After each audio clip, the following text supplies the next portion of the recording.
Salam, apa kabar? Sehat? Ya, puji Tuhan ya. Kita kembali dipertemukan hari ini dalam keadaan yang sehat dan selamat di tengah pandemi ini. Tuhan masih memberikan bagi kita kesehatan, kekuatan, bahkan umur yang panjang ya. Sehingga minggu lalu kita bertemu, minggu ini kita kembali berjumpa lagi bersama dengan Ibu dalam mata pelajaran pendidikan agama Kristen dan budi pekerti. Bagaimana?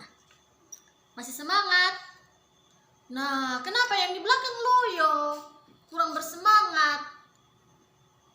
Ya, kita semua berdiri. Coba berdiri semua. Ya, terima kasih. Simpan dulu bukunya, simpan dulu penanya. Ya, kita semua berdiri. Kita akan melakukan tepuk semangat supaya kita kembali segar ya. Mari kita mulai. Tepuk semangat. Huha, huha, huha. Ya, terima kasih. Masih semangat semua. Anak-anak, sebelum kita mulai dengan pembelajaran kita pada pertemuan yang keempat ya, hari ini kita masuk dalam pertemuan yang keempat. Ibu akan meminta kesediaan salah seorang di antara kalian untuk memimpin kita dalam doa. Yoda, silakan maju ke depan. Ya, terima kasih. Mari ke depan. Dan Yoda akan pimpin kita dalam doa. Semua mengambil sikap doa yang benar. Dan mari kita berdoa.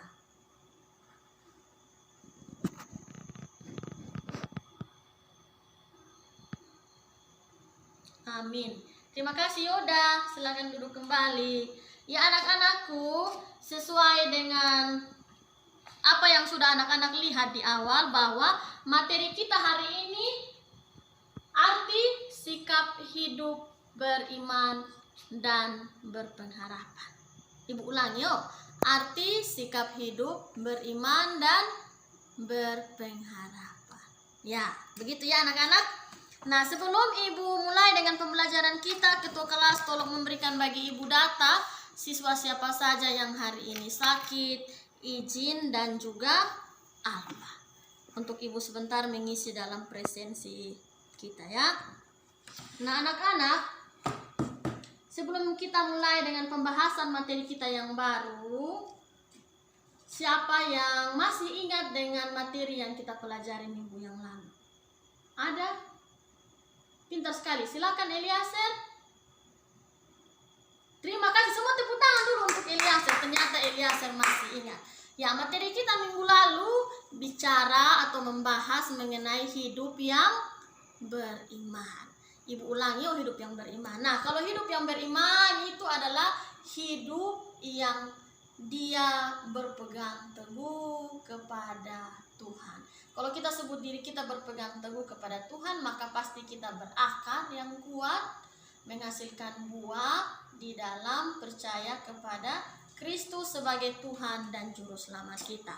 Akar kita harus kuat supaya ketika kita menemui masalah, menemui tantangan yang sementara terjadi dalam hidup kita, kita bisa melewatinya karena kita tetap percaya kepada janji Tuhan. Pintar sekali, semua masih ingat. Nah, kita akan masuk dalam materi kita yang baru hari ini, tapi dalam tema materi yang sama ya, materi pokok yang masih sama, tapi hari ini bukan membahas mengenai berpengharapan. Ya, tolong anak-anak perhatikan di sini. Kita akan melihat kompetensi dasar kita. Kompetensi dasar kita masih sama juga dengan minggu yang lalu, yaitu 1.1 mensyukuri makna hidup beriman dan berpengharapan. 2.1 menunjukkan sikap hidup beriman dan berpengharapan dengan atau dalam relasi dengan sesama. Ya, kemudian 2.2 berperilaku jujur, rendah hati, percaya diri, dan kasih terhadap sesama sebagai wujud hidup beriman. Nah, sekarang dalam pertemuan kita ini yang kita akan bahas ini, dia masuk dalam kompetensi dasar 3.1 atau kompetensi dasar pengetahuan, yaitu 3.1 memahami arti sikap hidup beriman dan berpengharapan dalam relasi dengan sesama. 3.2 anak-anak perhatikan, menceritakan wujud kejujuran, rendah hati, percaya diri, dan kasih terhadap sesama sebagai wujud hidup beriman. Kemudian kompetensi dasar yang berikut yaitu 4.1 menyajikan karya yang berkaitan dengan cara hidup yang beriman dan berpengharapan dalam bentuk tindakan yang nyata. Dan kompetensi dasar yang terakhir 4.2 memperlihatkan sikap jujur, sikap rendah hati, sikap percaya diri, dan kasih terhadap sesama. Nah, itu kompetensi dasar kita. Sekarang kita perhatikan yang di bagian samping kanan, indikator pencapaian kompetensi. Indikator pencapaian kompetensi yang pertama yaitu indikator pencapaian kompetensi sikap spiritual. 1.1.1 menunjukkan rasa syukur hidup berpengharapan. Kemudian indikator pencapaian kompetensi sikap sosial yaitu 2.1.1 mempraktekkan sikap hidup orang yang beriman dan berpengharapan. 2.1.2 memiliki sikap hidup yang beriman dan berpengharapan. Dan 2.1.3 anak-anak menyatakan pendapat tentang 2 contoh perilaku hidup berpengharapan di tengah keputusasaan. Ini indikator pencapaian kita pada pertemuan ini. Kemudian 2.2.1 mewujudkan nilai-nilai Kristiani dalam tindakan nyata. 2.2.2 mewujudkan sikap perilaku jujur, rendah hati, percaya diri, dan kasih terhadap sesama sebagai wujud hidup beriman. Dan yang berikut, indikator pencapaian kompetensi pengetahuan. Anak-anak perhatikan karena ini yang akan kita pelajari hari ini. 3.1.1 menyebutkan sikap-sikap hidup berpengharapan. 3.1.2 menjelaskan makna hidup berpengharapan. Kemudian 3.2.1 mewujudkan nilai-nilai Kristiani dalam tindakan nyata. 3.2.2 menceritakan wujud kejujuran, rendah hati, percaya diri, dan kasih terhadap sesama sebagai wujud hidup beriman. Indikator pencapaian kompetensi keterampilan, dan sebentar akan ada pembahasannya juga yang akan ada bagi kita semua, itu ada di 4.1.1 membuat komitmen hidup berpengharapan dalam bentuk karangan, slogan, ataupun puisi. Dan 4.2.1 menerapkan sikap jujur, rendah hati, percaya diri, dan kasih terhadap sesama.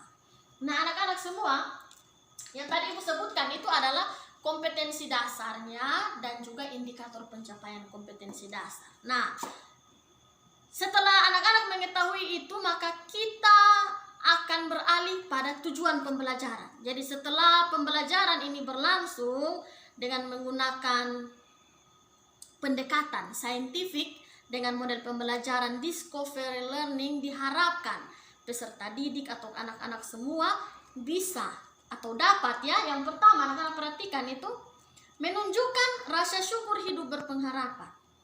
Yang kedua, menampilkan contoh perilaku hidup berpengharapan di tengah keputusasaan dalam menjalani hidup. Yang ketiga, mengemukakan sikap-sikap hidup berpengharapan. Yang keempat, menjelaskan makna hidup berpengharapan. Dan yang terakhir, membuat komitmen hidup berpengharapan dalam bentuk puisi, slogan, ataupun karangan. Ini harus anak-anak kuasai setelah pembelajaran kita pada pertemuan yang keempat ini ya. Jadi pertemuan kita yang keempat punya 5 tujuan pembelajaran. Sekarang anak-anak, Ibu akan memberikan pertanyaan. Siapa yang bisa? Tolong jawab. Kira-kira sehubungan dengan materi kita hari ini, hidup berpengharapan ini, Siapa yang tahu apa itu pengharapan? Silakan, Yudit. Benar sekali, tepuk tangan untuk Yudit. Luar biasa Yudit. Yudit tadi bilang bahwa berpengharapan itu sama dengan percaya diri. Percaya diri berarti dia percaya diri untuk ada dalam hidup yang dipimpin oleh Kristus. Ya, pintar. Siapa lagi yang bisa? Berpengharapan sama dengan, silakan Eliezer. Optimis, tepuk tangan untuk Eliezer. Berpengharapan itu dari kata dasar harap yang artinya optimis. Artinya juga kata yang sejajar dengan itu yaitu tidak mudah putus asa. Jadi orang yang berpengharapan, dia adalah orang yang optimis dan tidak mudah putus asa. Benar sekali anak-anak pintar. Yang berikut, kenapa sebagai orang Kristen kita harus hidup berpengharapan? Materi kita hari ini, siapa yang tahu? Kenapa sebagai orang Kristen kita harus hidup berpengharapan? Silakan Yoda. Benar sekali, kita tepuk tangan untuk Yoda. Kita harus hidup berpengharapan karena hidup kita adalah anugerah. Benar. Hidup kita ini adalah anugerah yang diberikan oleh Allah. Karena itu kita harus meresponi anugerah Allah itu dengan berpengharapan atau optimis atau senantiasa memiliki sikap yang tidak mudah putus asa dalam menjalani kehidupan kita. Jadi anak-anak pintar sekali. Sekarang Ibu akan menjelaskan secara singkat saja materi kita. Semua tolong buka buku siswa. Ya, kalian tolong buka buku siswa kalian untuk kita membahas mengenai materi ini. Ya, di halaman 10 dan 11 buku siswa. Ya. Nah, anak-anak semua, dalam kalangan hidup orang Israel setelah Salomo mati itu, kemudian mereka terpecah menjadi 2 kerajaan besar, lalu bukan itu saja yang dialami, lalu mereka mengalami satu masa krisis di mana mereka dibuang, mereka dijajah oleh bangsa-bangsa lain. Nah, dalam keadaan yang seperti itu anak-anakku, kemudian dalam kelompok bangsa Israel ini mereka terbagi atas 2 kelompok lagi. Yaitu ada kelompok yang masih percaya kepada janji Allah seperti yang tertulis dalam kitab Mika, tapi juga ada kelompok yang dia tidak lagi percaya. Karena penjajahan yang dialami oleh bangsa Israel ini berlangsung selama 500 tahun. Berlangsung selama 5 abad. Lama sekali anak-anak itu, dari satu generasi berganti ke generasi yang berikutnya. Nah, itu luar biasa lama. Karena proses itu yang lama, mereka akhirnya tidak lagi percaya. Ada kelompok yang tidak lagi percaya. Tapi ada kelompok yang masih percaya. Dan dalam kelompok yang masih percaya anak-anakku, kita melihat ada seorang yang bernama Simeon. Ya, Simeon ini dia tetap memiliki kepercayaan, pengharapan bahwa suatu ketika dia akan melihat Mesias yang dijanjikan, yang dinubuatkan dalam kitab Mika untuk datang dan menyelamatkan mereka dari keadaan krisis yang dimiliki oleh bangsa Israel saat itu, yaitu dijajah dan dibuang. Nah, dalam situasi itu Simeon dia tetap bertekun dalam doa. Dia tetap pergi melayani di bait suci sebagai pekerja di bait suci atau di bait Allah. Simeon tetap berharap bahwa suatu ketika sebelum dia meninggal, dia bisa melihat Mesias yang dijanjikan itu. Dan benar, pada suatu ketika anak-anakku, Roh Kudus datang dan memberitahukan kepada Simeon untuk pergi ke bait suci. Ketika Simeon sampai di sana, dia menemukan seorang bayi mungil bersama ayah dan ibunya. Siapa yang tahu bayi mungil itu namanya siapa? Benar sekali, namanya Yesus, bayi Yesus. Nah, Simeon akhirnya menjadi tahu bahwa ternyata hasil daripada dia berpengharapan dan bertekun dalam doa menanti jawaban Allah itu terwujud juga. Dia sebelum meninggal dia bisa melihat Yesus. Anak-anakku, dari peristiwa Simeon itu kita belajar arti berpengharapan. Nah, sekarang Ibu akan menunjukkan beberapa gambar. Anak-anak tolong amati ya. Ada di depan. Ibu tadi sudah bagi juga bagi anak-anak. Coba anak-anak tolong amati. Tolong semua perhatikan. Gambar yang pertama ini adalah gambar apa? Benar, gambar orang yang berdoa. Benar sekali. Nah, gambar yang kedua. Ada dua, ibu punya gambar kedua. Ya, semua perhatikan. Ini tentang orang yang sabar. Orang yang sabar itu dia akan menjadi pemenang. Atau apa yang dia mau dalam hidup itu pasti akan tercapai. Nah, sabar dalam penderitaan. Inilah yang dimaksud dengan kesabaran. Yang berikut, anak-anak perhatikan ya. Ada di papan, juga ada di tangan ibu dan di tangan kalian.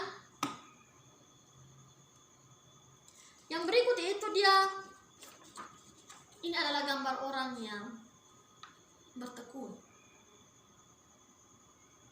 Jadi dalam penderitaan apapun dia tetap bertekun. Karena dia tahu bahwa pasti dia mampu melewati itu. Dan yang terakhir, gambar yang terakhir adalah gambar apa ini?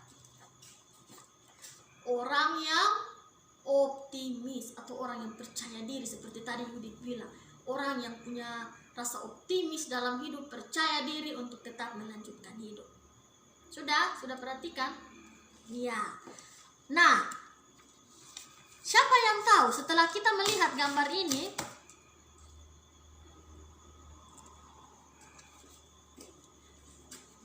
bagaimana sikap hidup berpengharapan? Setelah kita lihat ini beberapa gambar yang ibu kasih tahu tadi, ibu perlihatkan tadi, kira-kira siapa yang bisa kasih tahu kita sikap berpengharapan itu yang seperti apa? Betul sekali, bertekun dalam doa, apalagi sabar menanti jawaban, apalagi ya, yang berikut optimis. Kita percaya bahwa apa yang kita doakan, apa yang kita mau, apa yang kita harapkan dalam hidup kita, jika kita bertekun dengan sungguh, pasti Tuhan akan menjawabnya. Seperti yang tadi dialami dalam cerita tentang Simeon, yang sebelum dia meninggal, dia bisa melihat Mesias. Nah, terima kasih anak-anak, pintar sekali.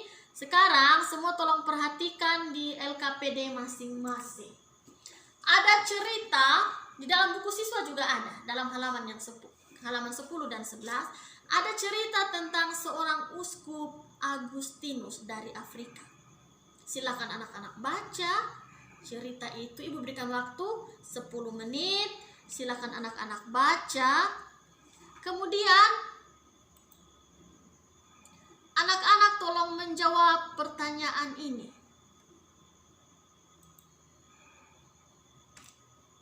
Setelah dibaca, kemudian kalian amati baik-baik cerita itu, lalu tolong kalian beritahukan kepada kita. Ya, silakan. Ibu berikan kesempatan, duduknya berkelompok, masing-masing kelompok 5 orang. Silakan bangun dan membentuk kelompok. Nah, jadi perhatikan setelah kelompok terbentuk, anak-anak perhatikan pertanyaan yang ada ya. Mengamati sikap dalam cerita Uskup Agustinus. Sikap Monica itu seperti apa, sikap Patricius itu seperti apa, dan sikap Agustinus itu seperti apa. Dan dari ketiga sikap ini, kemudian anak-anak menentukan sikap siapakah yang menunjukkan hidup berpengharapan. Ya, jadi ibu berikan kesempatan untuk anak-anak boleh berdiskusi 15 menit dan ibu akan, setelah diskusi kita selesai, ibu akan memberikan kesempatan untuk masing-masing kelompok mempresentasikan hasil diskusinya. Ibu persilahkan. Ya, terima kasih. Ada kelompok yang sudah selesai. Ya, kelompok 3. Silahkan maju di depan. Oh, bukan. Kelompok 1. Oh, baik. Terima kasih. Kita tepuk tangan untuk kelompok 1. Ya, presentasi kelompok 1. Silahkan.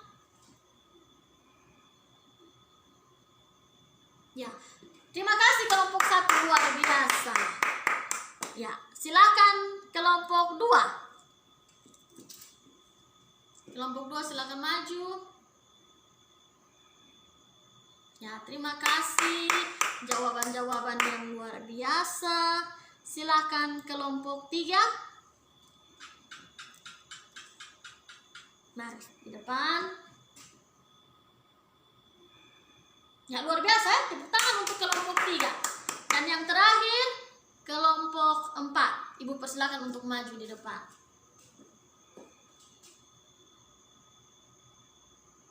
Iya, luar biasa. Ternyata kalian sudah paham sekali. Nah, terima kasih untuk kelompok-kelompok yang sudah mempresentasikan hasilnya. Ya, sekarang Ibu akan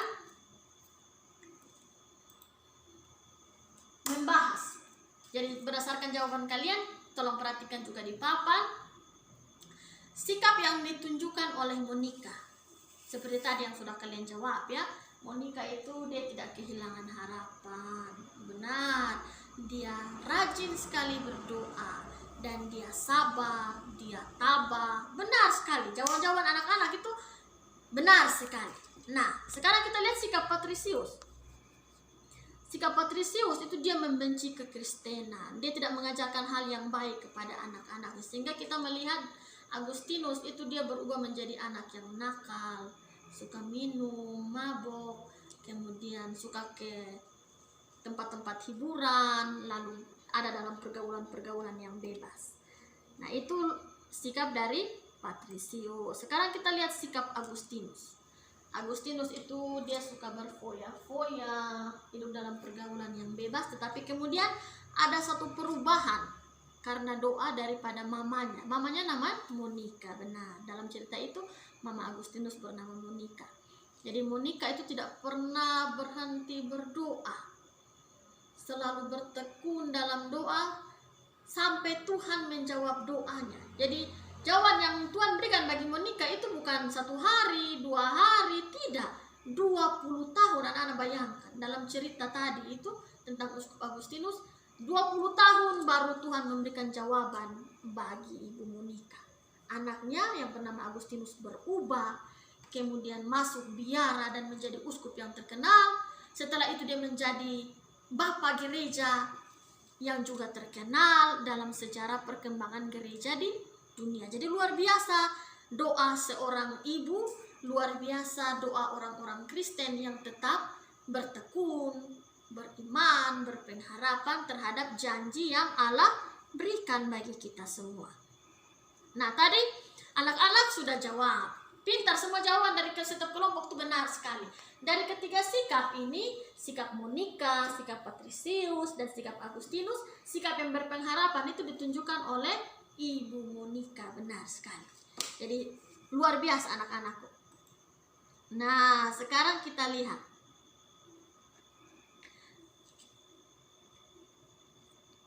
Karena itu anak-anakku, sikap yang tadi sudah Ibu sebutkan, sikap yang tekun berdoa, terus berharap, tidak mudah putus asa, tabah dan lain sebagainya yang ditujukan oleh Ibu Monica itu patut kita teladani bersama dalam hubungannya dengan hidup berpengharapan. Benar sekali, hidup berpengharapan.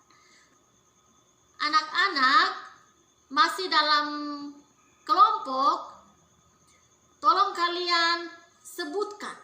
Ibu rasa kita sudah bahas, anak-anak pasti dengan mudah bisa menyebutkan 4 contoh sikap berpengharapan ketika anak-anak mengalami putus asa.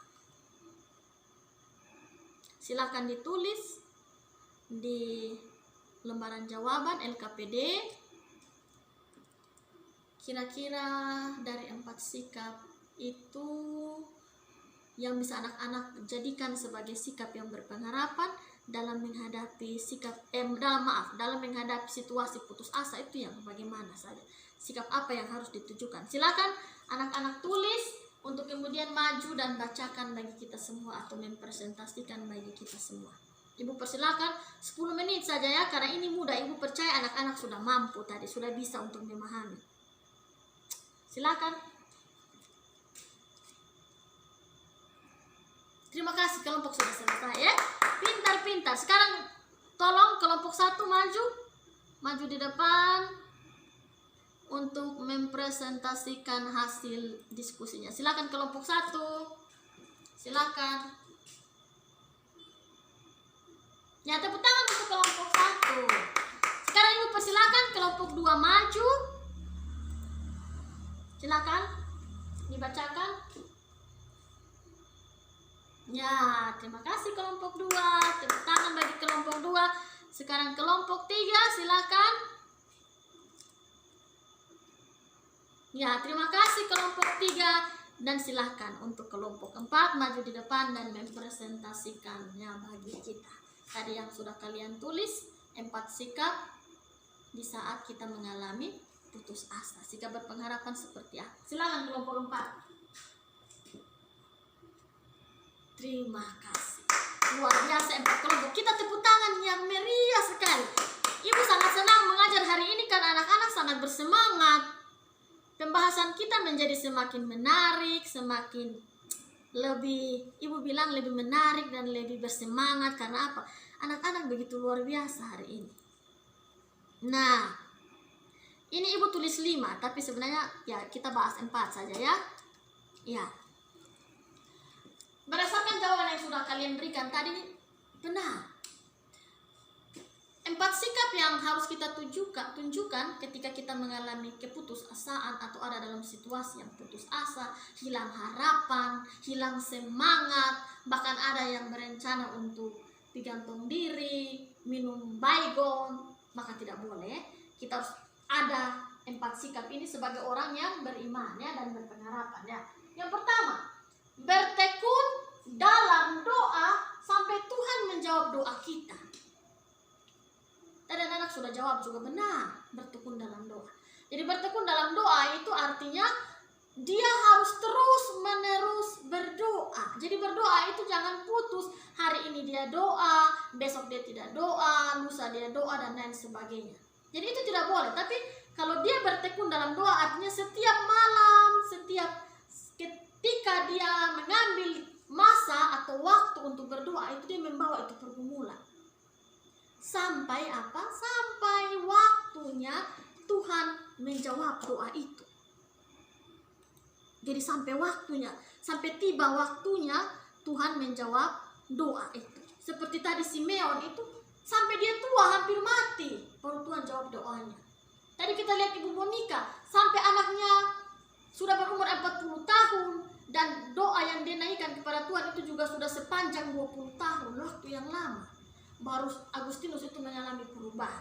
Jadi kita sebagai orang Kristen, anak-anak, kita harus terus berdoa. Tekun dalam doa. Jangan karena kita pikir percuma Ibu besok malas berdoa, karena kita doa-doa aja Tuhan soalnya jawab kita pun doa nah Ibu. Jadi biar nanti kapan-kapan berdoa. Nah itu salah. Kenapa Ibu bilang salah? Karena kita tidak menjadi orang yang bertekun. Jadi jangan sampai besok lusa kalau Tuhan tidak jawab, baru kita kasih tahu Tuhan bilang, kenapa orang lain Tuhan tolong, saya Tuhan tidak tolong. Ya mungkin karena kita kurang bertekun. Nah itu ya. Yang kedua, sikap yang harus dilakukan oleh orang Kristen dalam menghadapi putus asa adalah optimis. Anak-anak perhatikan, optimis dalam hidup, percaya diri seperti yang Yudi bilang tadi, percaya diri. Maju saja karena kita percaya bahwa kita punya Tuhan yang berkuasa. Kita punya Tuhan yang maha tahu, dan dia pasti akan menjaga, melindungi, memelihara kita. Itu kita percaya.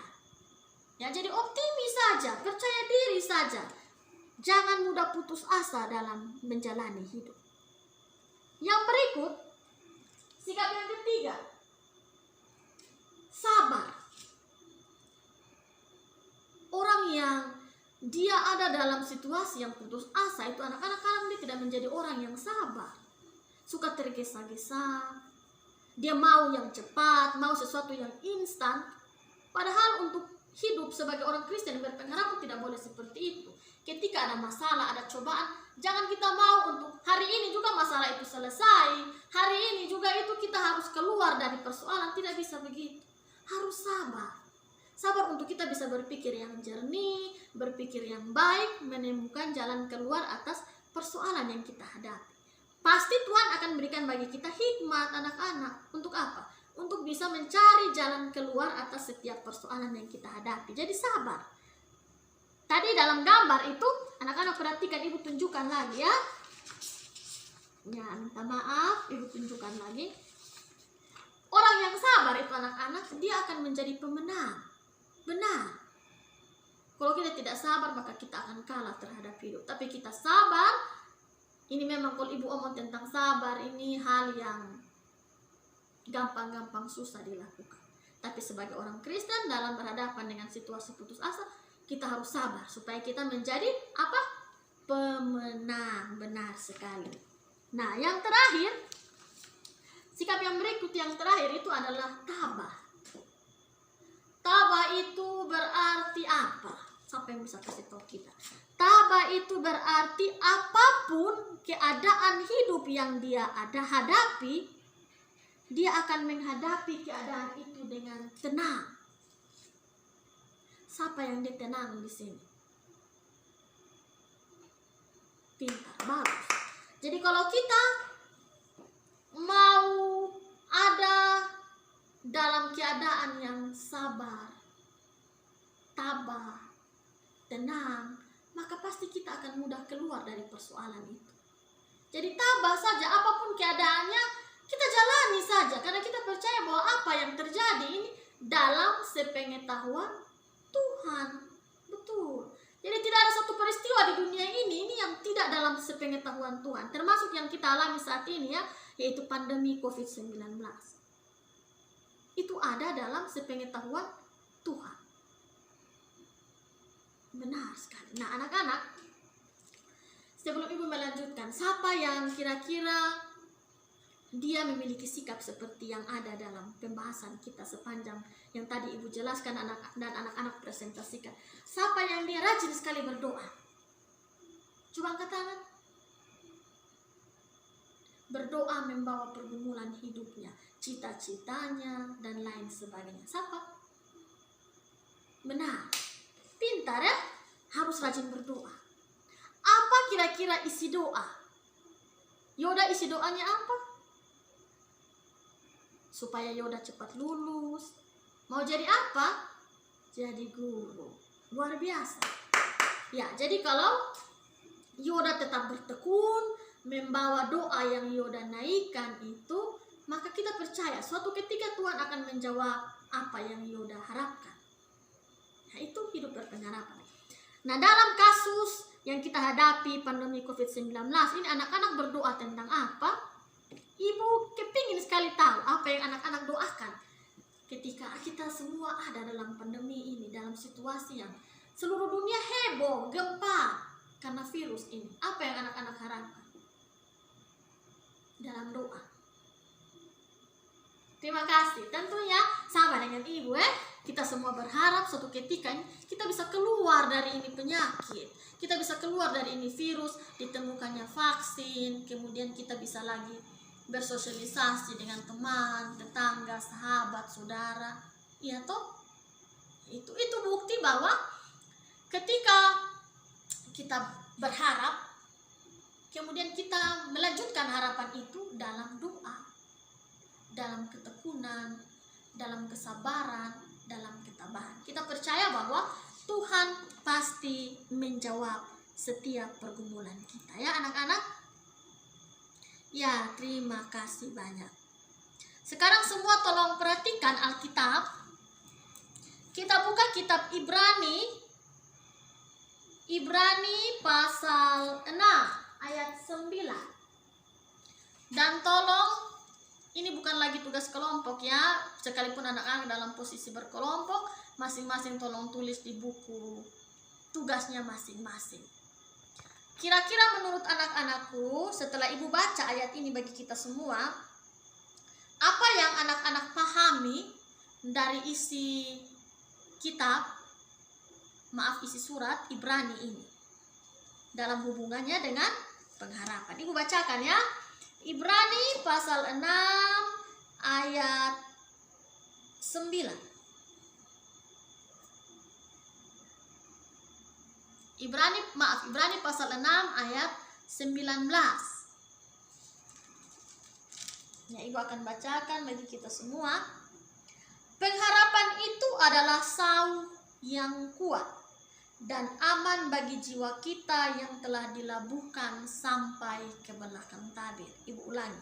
Pengharapan itu adalah sau yang kuat dan aman bagi jiwa kita yang telah dilabuhkan sampai ke belakang tabir. Ada yang bingung pasti ya? Sau itu apa, Ibu Kita sudah tahu Ibu sau itu apa. Nah, sau itu sama dengan jangkar. Jangkar itu adalah satu alat yang biasa diturunkan oleh kapal ketika kapal itu akan berhenti. Jadi ketika kapal mau berhenti, jangkarnya harus ditancapkan dulu ke dalam tanah, kemudian kapal itu bisa berhenti. Silakan anak-anakku. Anak-anak, tolong memberikan pemahaman sehubungan dengan pengharapan itu. Kalau tadi Ibu bilang sau itu sama dengan jangkar, kita mau berhenti, maka seperti apa pemahaman? Ibu jangan jelaskan lagi, supaya anak-anak bisa nanti tolong maju di depan dan jelaskan bagi kita semua. Silakan ditulis apa yang anak-anak pahami dari isi firman Ibrani 6 ayat 19. Silakan 5 menit saja untuk kemudian kita maju dan ada yang bacakan bagi kita di depan kelas. Ibu persilakan. Ya, Eliaser kok? Pintar Eliaser. Mari silakan maju di depan. Silakan Eliaser baca. Apa yang Eliaser pahami dari ini surat Ibrani 6 ayat 19 tentang pengharapan? Apa yang Eliaser paham? Silakan Eliaser bacakan apa yang sudah Eliaser tulis. Ya, terima kasih. Luar biasa. Tepuk tangan yang meriah dulu untuk Eliaser. Luar biasa. Tadi menurut Eliaser bahwa kita sebagai orang Kristen harus menancapkan pengharapan kita kepada Kristus agar kita jangan putus asa. Benar sekali. Supaya kita jangan putus asa, tetap berpengharapan kepada Kristus. Luar biasa, anak-anak pintar sekali. Nah, sekarang tolong siapkan buku tugas untuk kalian menulis pekerjaan rumah. Tugas pekerjaan rumah ini silakan nanti kalian membaca dalam kitab. Silakan kalian melihat, bukan membaca ya. Tolong kalian lihat dari sepanjang apa yang kita bahas tadi itu. Kalian akan diminta untuk membuat komitmen atau janji bagaimana kalian hidup dalam berpengharapan terhadap Kristus sebagai Tuhan dan Juru Selamat. Nah, komitmen yang dibuat anak-anakku terserah. Ibu ada menentukan 3 hal atau 3 macam komitmen yang bisa dibuat. Kalau ada yang minat mengarang, silakan dibuat karangan. Kalau ada yang berminat membuat puisi mengenai berpengharapan, silakan. Kalau ada yang mau membuat doa, juga Ibu persilahkan. Jadi masing-masing disesuaikan dengan minat anak-anak untuk menulis ya tugas itu. Jadi dalam bentuk 3 hal ini, mau puisi, mau doa, mau karangan, yang penting isinya berhubungan dengan hidup berpengharapan. Jadi tugas ini akan dikumpulkan pada minggu depan ketika Ibu masuk dalam pertemuan kita yang keberapa? Kelima, benar sekali, yang kelima. Ya, terima kasih. Sekarang Ibu mau tanya dong. Apa yang kalian rasa setelah kita belajar tentang materi hidup berpengharapan ini? Senang? Puji Tuhan. Mengerti?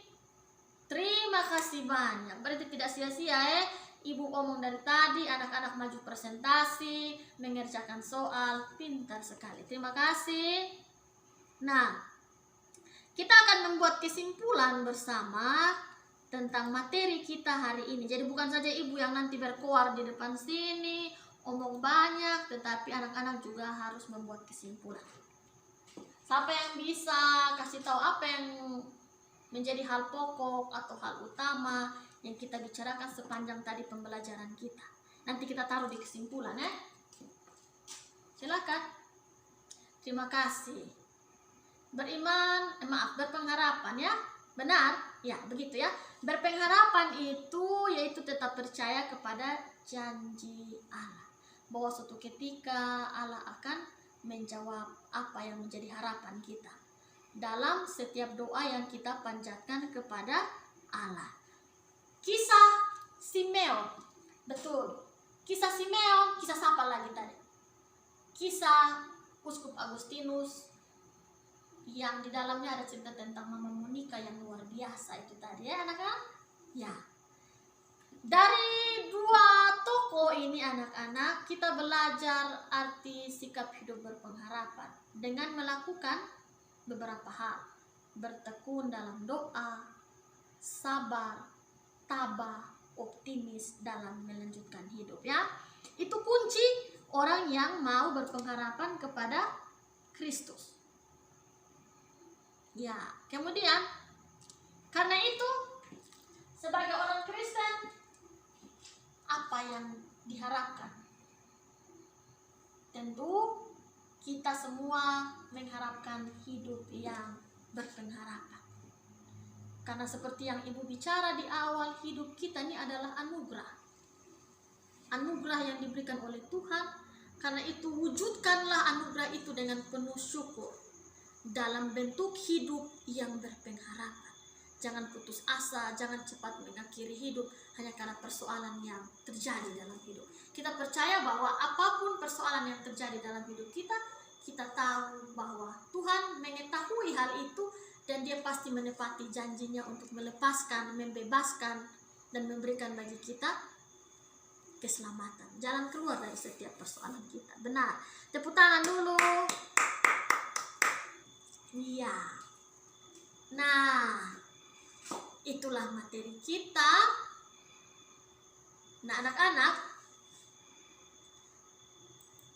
setelah kita merangkum, Ibu akan berikan pertanyaan terakhir.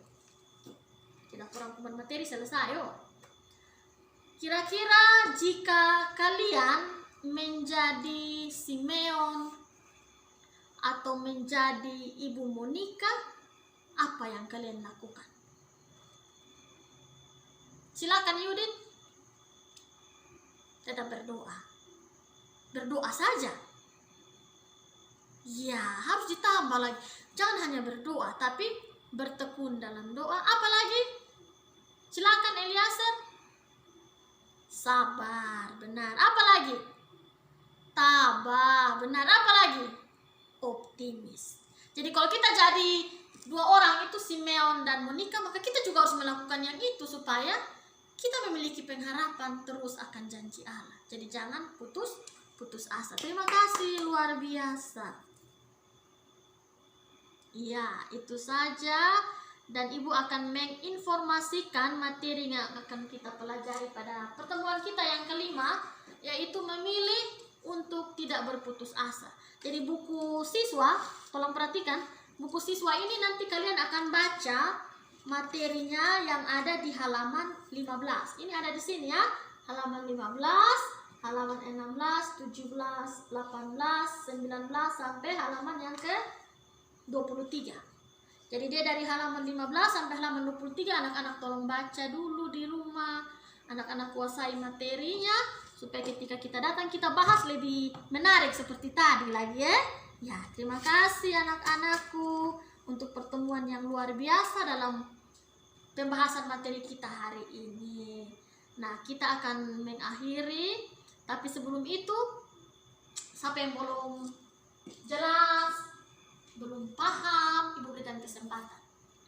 Boleh bertanya, mengajukan pertanyaan. Ada? Tidak ada? Betul, semua paham? Betul? Ya, terima kasih, puji Tuhan kalau yang Ibu bilang tadi itu anak-anak mengerti atau anak-anak pahami. Terima kasih ya. Teruslah seperti ini. Menjadi anak-anak yang luar biasa. Menaruh konsentrasi yang penuh dan ingat apa yang kita pelajari dalam kesempatan pertemuan yang keempat ini. Terima kasih banyak. Kita akan mengakhiri pertemuan kita tentu dalam doa. Karena kita mengawali dengan doa, kita akan mengakhiri juga dengan doa. Dan Ibu minta Yudit, Mana Yudi?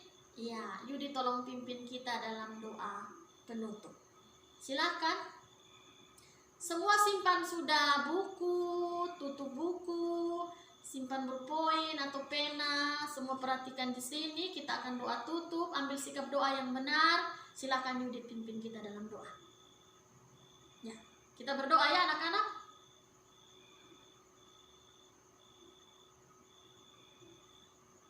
Amin. Terima kasih banyak Yudit. Silakan duduk kembali. Sampai bertemu pada pertemuan yang baru di minggu yang baru. Tuhan Yesus memberkati kita semua. Shalom.